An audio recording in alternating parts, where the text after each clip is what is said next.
저는 33살의 평범한 회사원이었고 이혼 후 조용한 일상을 되찾으려 애쓰며 살고 있었어요. 사람들은 제가 늘 차분하고 이성적이라고 말했지만 제 속에는 아직도 꺼지지 않는 분노와 억울함이 부글부글 끓고 있었어요.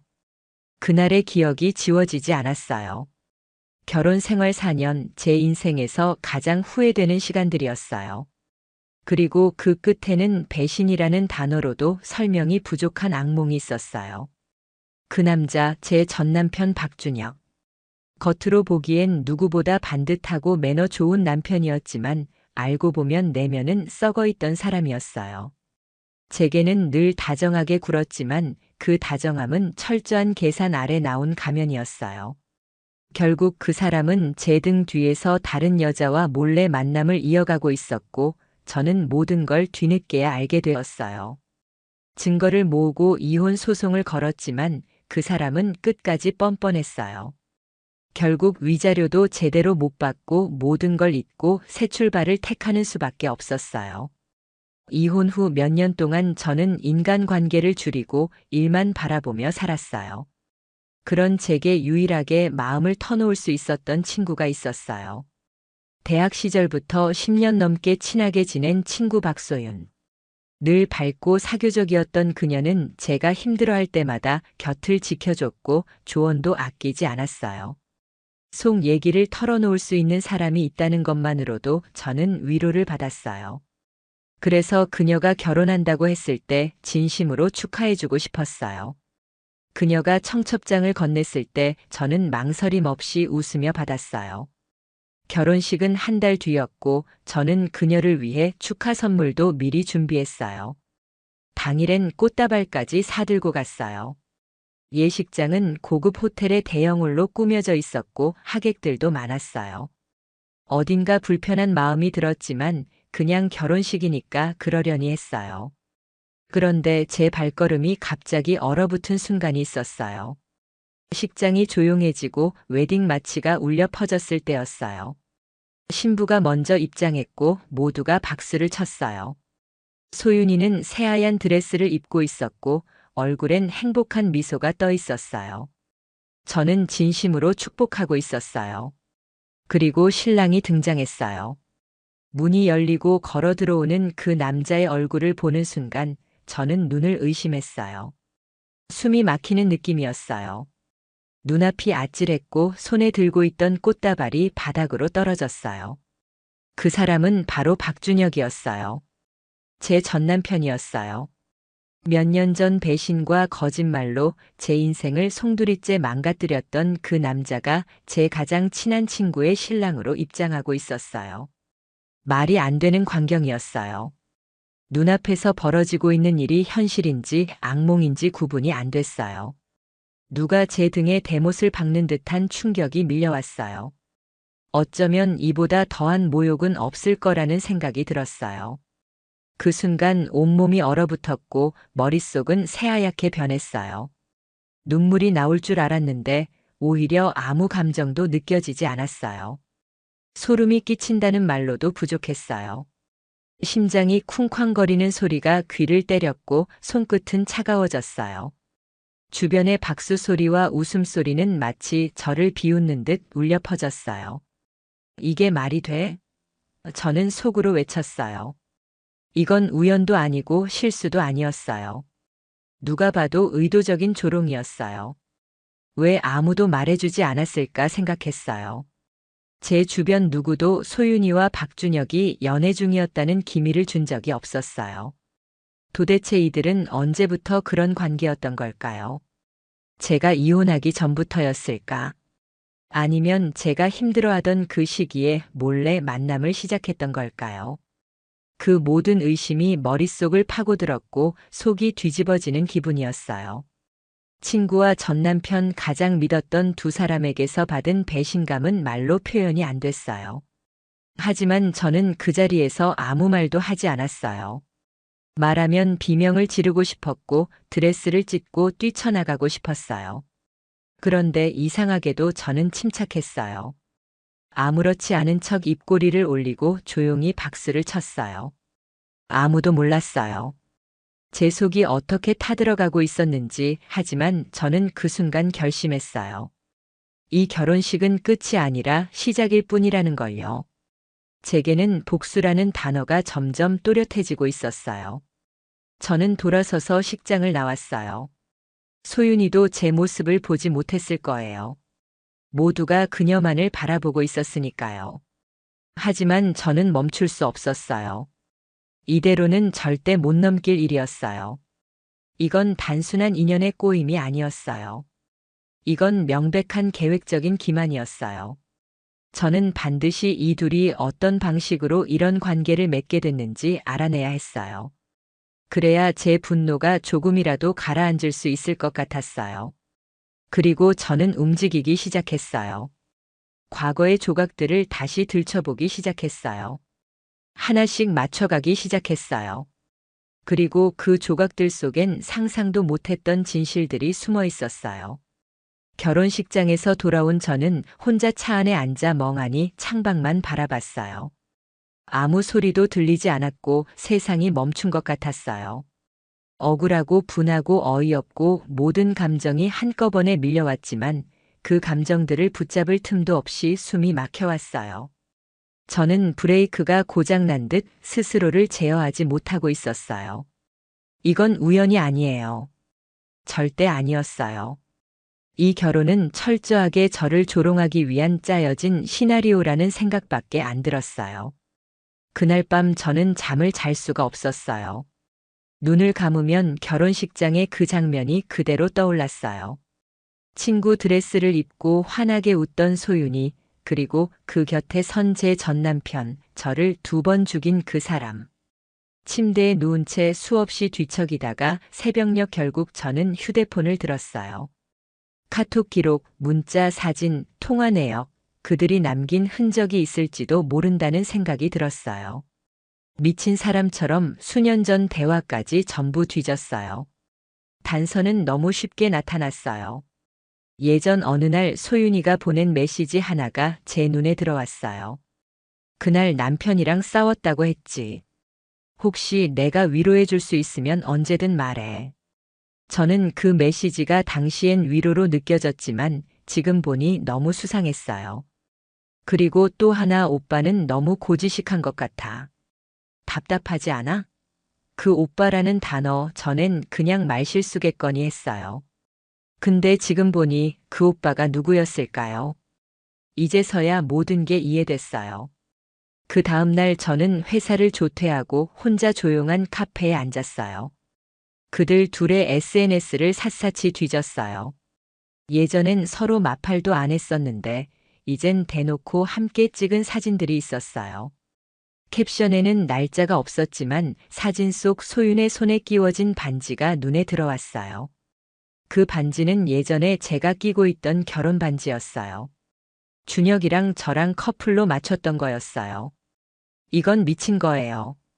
전 남편이 저와의 결혼 반지를 다른 여자에게 다시 끼워준 거예요. 그것도 제 친구에게. 이건 단순한 우연이 아니에요. 명백한 모욕이었어요. 그 사진에 찍힌 날짜를 역추적하기 위해 저는 예전 문자 내용까지 뒤졌어요. 그리고 하나를 찾아냈어요. 이혼 직후 소윤이 저에게 대화 도중 보냈던 하나의 메시지. 미연아. 나 이번에 여행 좀 다녀올게. 갑자기 휴가가 생겨서. 날짜는 정확히 일치했어요. 소윤이는 그때 혼자 여행을 갔다고 했어요. 근데 그 사진 속 위치는 준혁이랑 제가 신혼여행으로 갔던 리조트였어요. 저는 바보였어요. 다 속았던 거예요. 그때도 그 뒤에도 지금까지도. 제 안에 복수의 불이 타올랐어요. 그냥 참아 넘길 수 있는 일이 아니었어요. 이 사람들은 단순한 배신을 넘어 저를 짓밟았고 모욕했고 이제는 행복까지 자기들끼리 누리겠다고 얼굴을 들고 결혼식을 한 거예요. 저는 가만히 있을 수 없었어요. 아무리 생각해도 이건 법적으로 따져야겠다는 생각이 들었어요. 그래서 저는 변호사를 찾기로 결심했어요. 며칠 후 저는 지인 소개로 가족소송 전문 변호사를 만났어요. 상황을 들은 변호사는 잠시 정적을 가졌어요. 그리고 말했어요. 이건 단순한 이혼 후 재혼이 아니에요. 만약 혼인 중에 외도가 있었고 그 상대가 특정되면 상간자 소송이 가능해요. 그 말을 듣는 순간 전율이 일었어요. 상간자 소송, 그 단어가 제 안에서 돌처럼 내려앉았어요. 저는 모든 자료를 모으기 시작했어요. 사진, 문자, 날짜, 메신저 기록. 그들이 관계를 맺었음을 입증할 수 있는 단서들이 하나둘 쌓여갔어요. 그러던 도중 저는 예상 못한 충격적인 사실을 마주하게 됐어요. 친구 소윤이는 이미 제가 이혼하기 전부터 박준혁과 연락을 주고받고 있었어요. 단지 연애를 시작한 게 아니라 아예 동거를 계획하고 있었던 정황이 드러났어요. 그녀의 블로그 글 하나에서 힌트를 얻었어요. 비공개였지만 저는 우연히 링크를 공유받고 열어볼 수 있었어요. 그 글엔 이렇게 적혀 있었어요. 그 사람과 함께 새 출발을 할 날이 얼마 남지 않았다.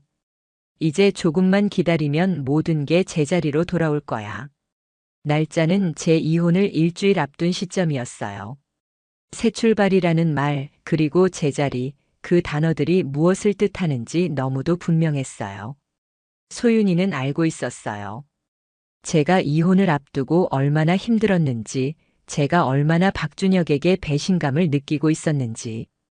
그런데도 그녀는 저를 위로하는 척하면서 제 인생을 송두리째 파괴하려 했던 거예요.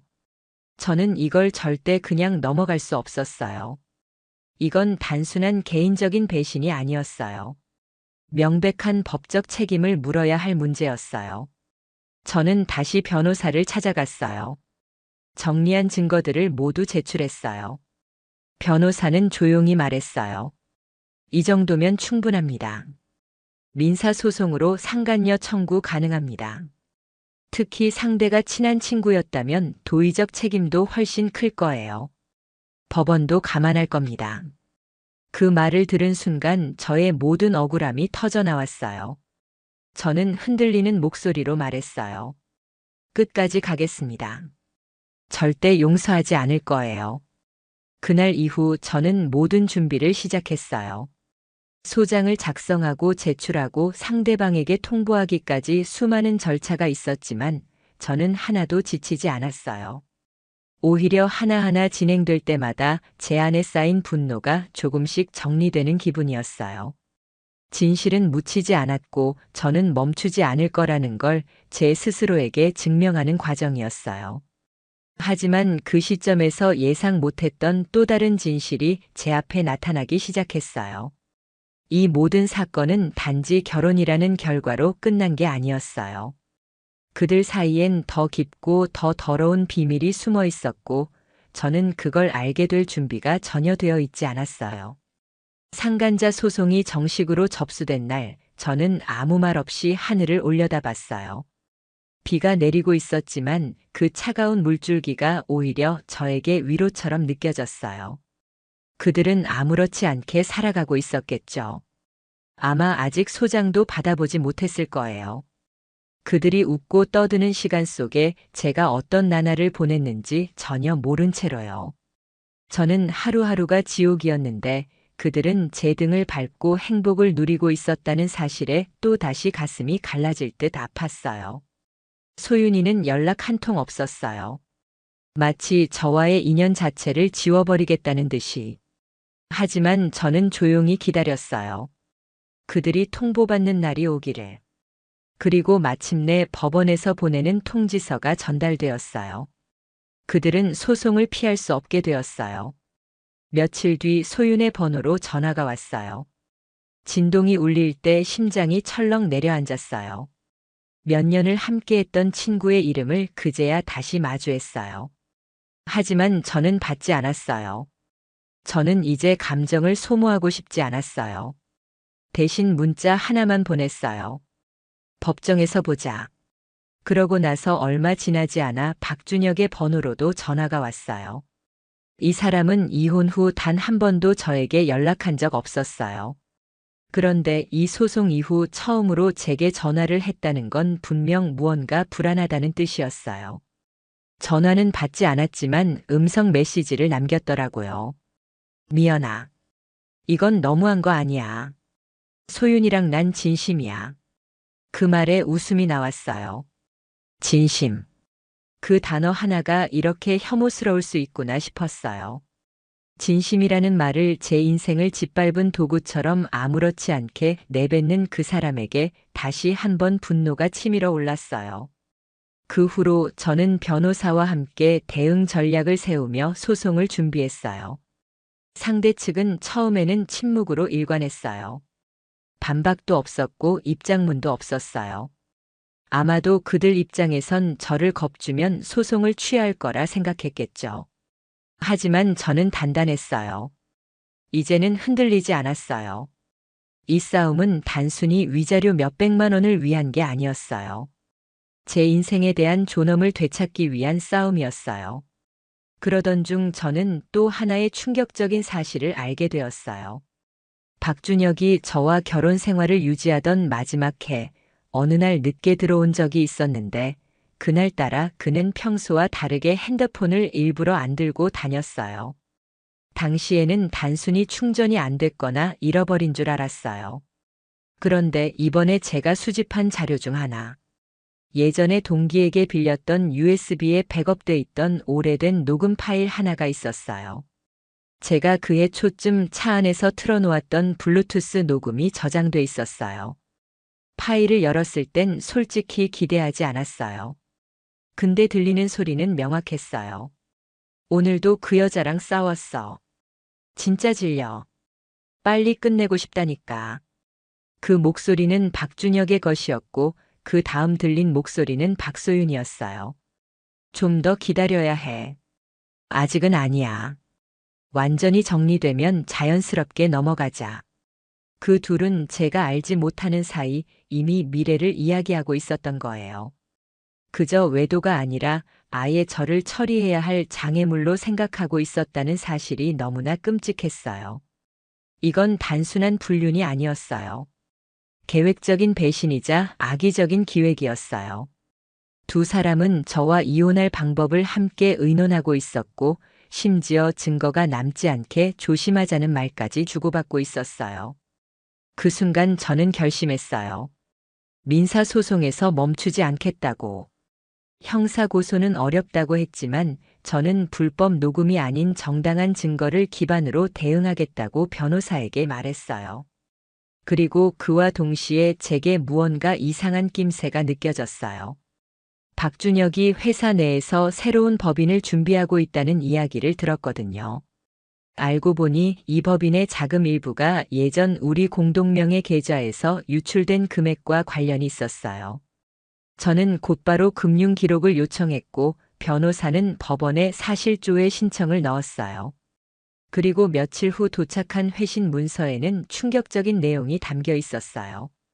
박준혁은 제가 결혼 중 적립했던 예금에서 무단 인출을 여러 차례 했고 그 계좌는 결혼 당시 공동 명의로 되어 있었지만 이혼 직후 본인의 명의로 전환된 상태였어요.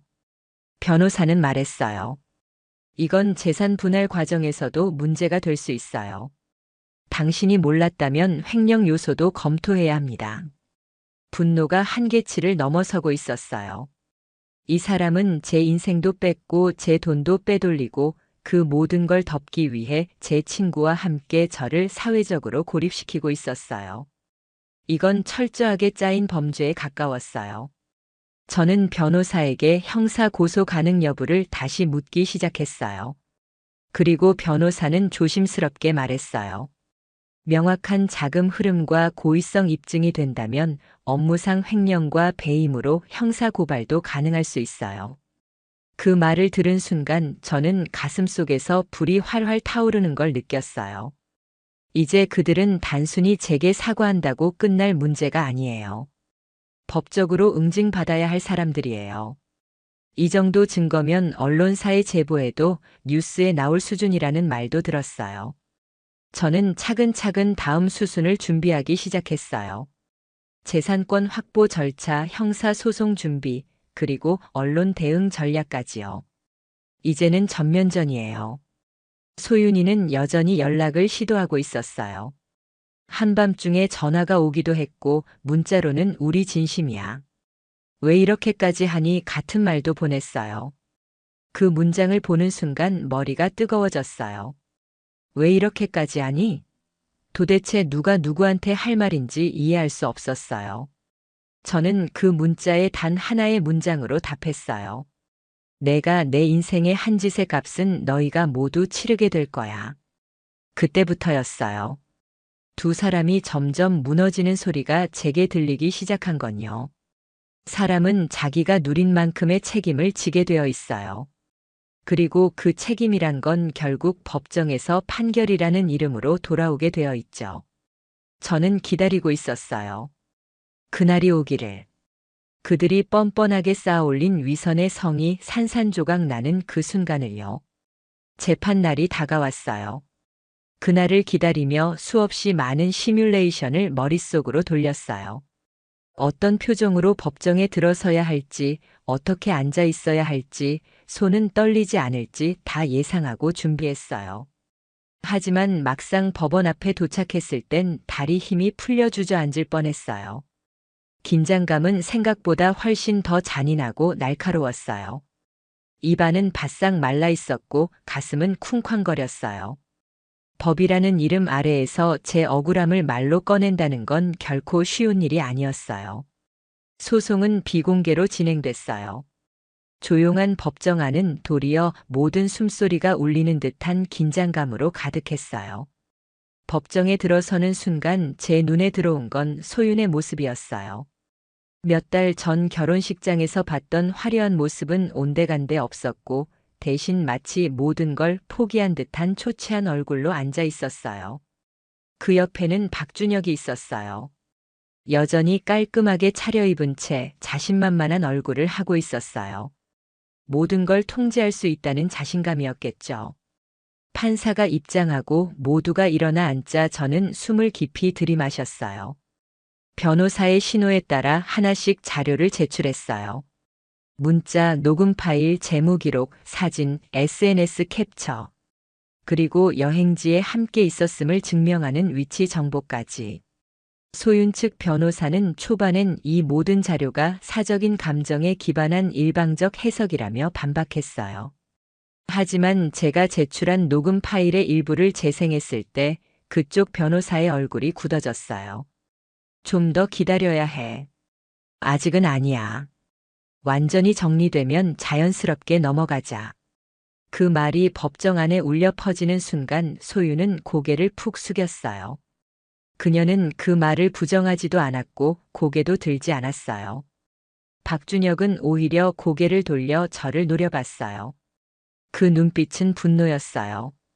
자신이 통제할 수 없게 된 상황에 대한 분노였고 제가 이 모든 걸 감당할 수 있다는 사실을 받아들이지 못하는 자존심의 분노였어요.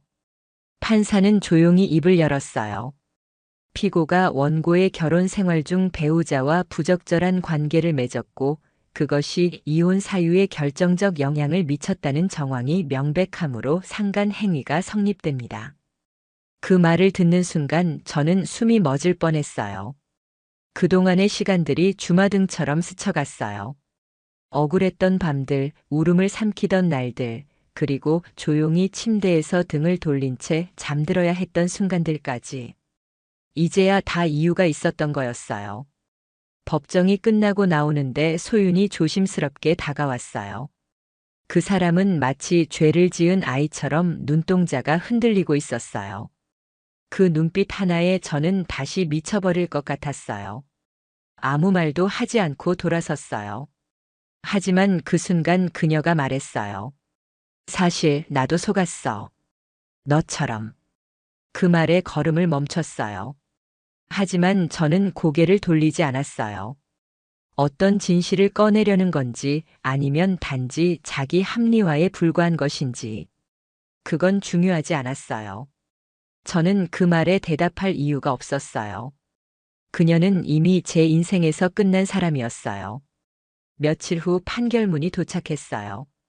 민사 판결 결과 피고 박소윤은 위자료 3,500만 원 지급 판결을 받았고 박준혁은 별도로 제기된 재산분할 및 횡령 관련 소송에서 금융자료 검토 명령을 받아 향후 형사고소가 진행될 가능성이 생겼어요. 그 종이 한 장이 제게 준 감정은 말로 설명할 수 없었어요. 단지 돈 때문이 아니었어요. 이것은 증명이었어요. 저의 고통이 가짜가 아니었다는 공식적인 확인이었고, 제가 무너졌던 이유에 정당성이 주어졌다는 선언이었어요. 그날 밤 저는 소송 서류들과 함께 앉아 있었어요. 책상 위엔 오래된 결혼 앨범이 놓여 있었고, 앨범 안엔 제가 가장 행복했던 척하고 있던 사진들이 있었어요. 그 사진 속에 저는 진심이었어요. 사랑했고 믿었고 지켜내고 싶었어요. 하지만 상대는 아니었어요.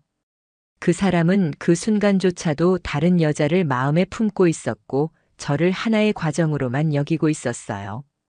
그런데 그런 생각이 들었어요. 내가 바보였던 걸까? 너무 믿어서, 너무 기대해서, 너무 사랑해서. 하지만 시간이 지나면서 저는 그렇게 생각하지 않기로 했어요. 사랑했기 때문에 제가 바보는 아니었어요. 바보는 사랑받으면서도 배신하고 숨기고 빼앗은 사람들이었어요. 그리고 그런 사람들은 언젠가 반드시 그 죗값을 치르게 되어 있었어요. 판결 후 몇 주가 지나고 박준혁은 저에게 사과문을 보내왔어요. 정식 문서로 서면 사과. 그 안엔 변명도 있었고 후회도 있었고 자기 방식의 반성도 있었어요. 하지만 저는 읽지 않았어요. 저는 이미 충분히 많은 시간 동안 그 사람의 말에 귀를 기울였고 이제는 제 인생의 소리를 듣기로 했어요. 저는 제 감정에 집중하기로 했고 제 삶을 다시 세우기로 결심했어요. 그러던 중 뜻밖의 제보가 하나 들어왔어요. 소윤의 과거와 관련된 이야기였어요. 오래전 그녀가 다른 친구와의 관계에서도 금전적인 갈등이 있었고 이혼한 남성과 교제하다가 그 사람의 가족과 큰 분쟁을 겪었던 적이 있다는 제보였어요. 처음엔 믿기 어려웠지만 몇몇 정황이 제가 알고 있던 이야기와 너무 비슷했어요. 그리고 저는 이게 단순한 성향이 아니라 반복되는 패턴이라는 걸 깨달았어요. 소윤이는 처음부터 그런 사람이었을 수도 있었어요. 아니면 점점 그렇게 변한 것일 수도 있었어요. 중요한 건 저는 이제 그런 사람들과 다시는 엮이지 않겠다는 거였어요. 저는 지난 몇 달간 단 한 번도 쉬운 선택을 하지 않았고 끝까지 정의를 위해 싸웠어요. 그리고 그 싸움의 끝에는 분명한 결론이 있었어요. 진실은 숨길 수 없고 정의는 외면하지 않는다는 거예요. 법적인 판결이 모두 끝나고 나서야 비로소 숨을 쉴 수 있었어요. 오랜 시간 동안 목에 걸려있던 돌덩이가 사라진 느낌이었고 몸 전체에 묶여있던 쇠사슬이 끊어져 나간 것 같았어요. 법원에서 판결문을 받아든 날, 저는 변호사 사무실을 나와 처음으로 고개를 들고 햇살을 바라봤어요. 밝은 빛이 눈부시게 느껴졌어요. 그동안 저는 너무 오랫동안 어둠 속에서 살았던 거였어요. 그들은 각자의 책임을 지게 되었어요. 박준혁은 재산 분할 과정에서 불법으로 인출한 금액에 대해 일부 반환 판결을 받았고 회사 자금 일부를 사적으로 유용한 혐의로 인해 경찰 조사를 받게 되었어요. 소유는 위자료를 지불하기 위해 공동 명의로 되어 있던 차량과 예금 계좌를 처분해야 했어요. 그녀가 더 이상 화려하게 살 수 없다는 사실에 처음으로 현실을 마주하게 됐다는 이야기를 들었어요. 한때 저를 짓밟고 웃던 사람들은 이제 거꾸로 무너지고 있었어요. 그 모습이 통쾌하다고 느껴질 수도 있었겠지만 저는 기쁘지 않았어요. 오히려 허탈했어요. 이 모든 일이 왜 이렇게까지 되었는지 돌아봤어요. 결국 사람을 너무 믿은 죄였어요. 제가 감정을 온전히 내준 죄였어요. 하지만 저는 그 죄에 대해 충분히 벌을 받았고 이제는 그 죄를 다 털어낸 것 같았어요. 소송 이후 저는 회사를 그만두고 여행을 떠났어요.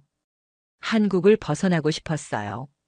새 공기, 새 얼굴, 새 거리, 낯선 도시를 걷다 보니 저도 모르게 눈물이 났어요.